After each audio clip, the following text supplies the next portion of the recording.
5 কোটি টাকার মধ্যেই দল গড়েছে চিটাগং ভাইকিংস। দল ভারসাম্য, তাই নতুন করে কাউকে রাখা হচ্ছে না। তবে দিলশানকে না পেলে নতুন বলতে কামরান আকমলকে দলে আনবে তারা।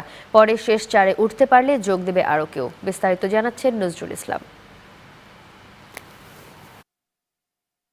চিটাগং ভাইকিংসে আইকন তারকা ও অধিনায়ক তামিম ইকবাল দেশি তারকাদের মধ্যে সর্বোচ্চ ৩৫ লাখ টাকা পারিশ্রমিক পাবেন। এই ক্যাটাগরির দুই খেলোয়াড় এনামুল হক বিজয় ও তাসকিন আহমেদের জন্য ২৫ লাখ করে চিটাগং খরচ করছে আরও ৫০ লাখ টাকা। বি ক্যাটাগরি থেকে নেয়া 5 ক্রিকেটার জিয়াউর রহমান, নাইম ইসলাম, এনামুল হক জুনিয়র, সৈফুল ইসলাম, নাফিজ ইকবাল প্রত্যেকে পাবেন ১৮ লাখ টাকা। তাই চিটাগং ভাইকিংসের খরচের খাতায় যোগ হলো আরও ৯০ লাখ টাকা। সি ক্যাটাগরির ইলিয়াস সানি, ইয়াসির চৌধুরী ও আসিফ আহমেদ রাতুলের জন্য ১২ লাখ টাকা করে ৩৬ লাখ টাকা খরচ করছে ফ্র্যাঞ্চাইজিটি।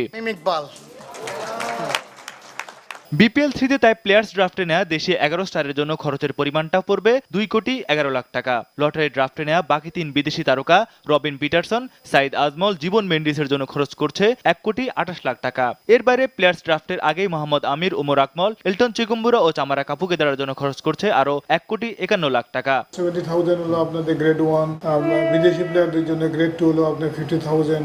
ওমর আকমল যিনি আছেন উনি আমাদের গ্রেড 1-এ থাকবে। আমির আমরা গ্রেড 2।